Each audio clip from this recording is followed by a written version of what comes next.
True or false? Anxiety medication helps your brain create more serotonin. False, but let me explain. Selective serotonin reuptake inhibitors, or SSRIs, are commonly given for anxiety. But a common misconception is that they create more serotonin because some people's brains have some sort of deficiency. But they actually block the reuptake process at the synapse of the brain, which allows more time for serotonin to flow through neural pathways. The goal is to help stabilize or regulate serotonin levels and increase active serotonin, rather than produce more of it. This is so crucial in understanding my top non-medicated anxiety treatment. By the end of this video, I hope to convince you to give it a try. I'm Daniel, a professional therapist and hobby baker, and this is Bread Therapy. When anxiety is present, your amygdala is activated, creating cortisol, a stress hormone. You gain less access to your prefrontal cortex, or the thinking part of your brain. As many already know, anxiety can be vicious, causing uncomfortable physical symptoms, trouble sleeping, interrupting your ability to focus, getting you stuck in thought loops, leaking into other areas of life, and even to the point of having anxiety about anxiety. So while breathing and mindfulness practices are great practices for reducing anxiety, and I definitely recommend giving it a try, my number one non-medicated anxiety treatment for myself is walking. Walking is a superpower for your brain health. And like I said, stay with me and I hope to convince you by the end of this. But let's break down how walking affects your brain. And if you stick around to the end, I'll give 2 practical ways I incorporate walking for anxiety reduction and treatment. See, walking and exercise in general helps produce things in the brain like serotonin, dopamine, endorphins, which are natural mood boosters, and BDNF, a protein that helps grow and protect brain cells, which reduces stress and improves cognitive function. It can also help activate the prefrontal cortex, a direct opposite effect that anxiety has, which reduces the activity in the prefrontal cortex. Studies have shown walking regularly can reduce levels of cortisol and stabilize levels of serotonin in the long term, similar to the effects of an SSRI. Regular activity, including walking, has also been shown to improve sleep, which is a mitigating factor against anxiety, and walking can also easily incorporate mindfulness by putting one foot in front of the other. Lastly, walking stimulates both the left and right hemispheres of your brain.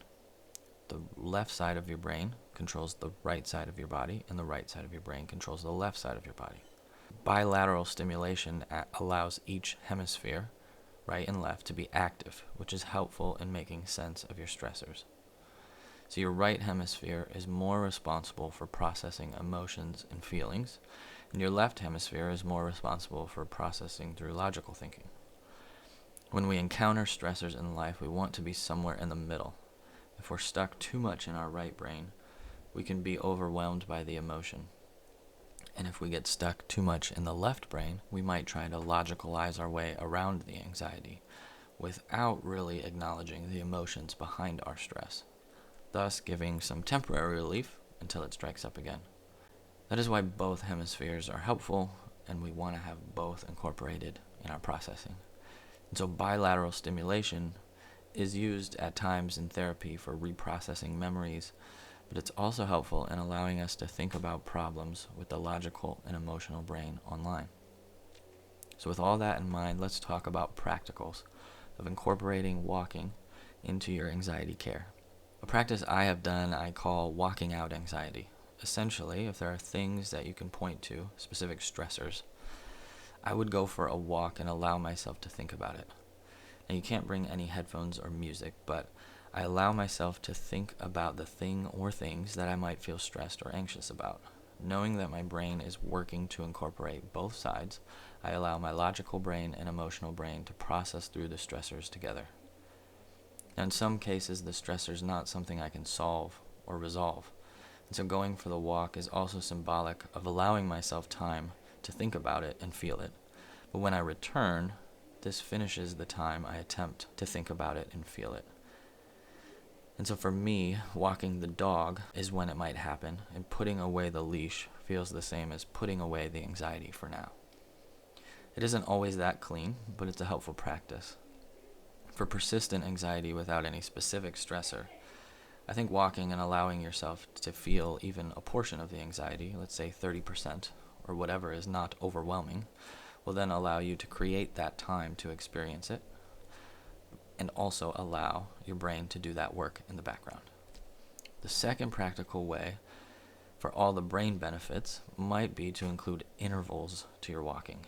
Intervals of increased intensity will increase your heart rate and allow more of the neurotransmitters to be released that we discussed before, and help you increase control and regulation of your heart rate.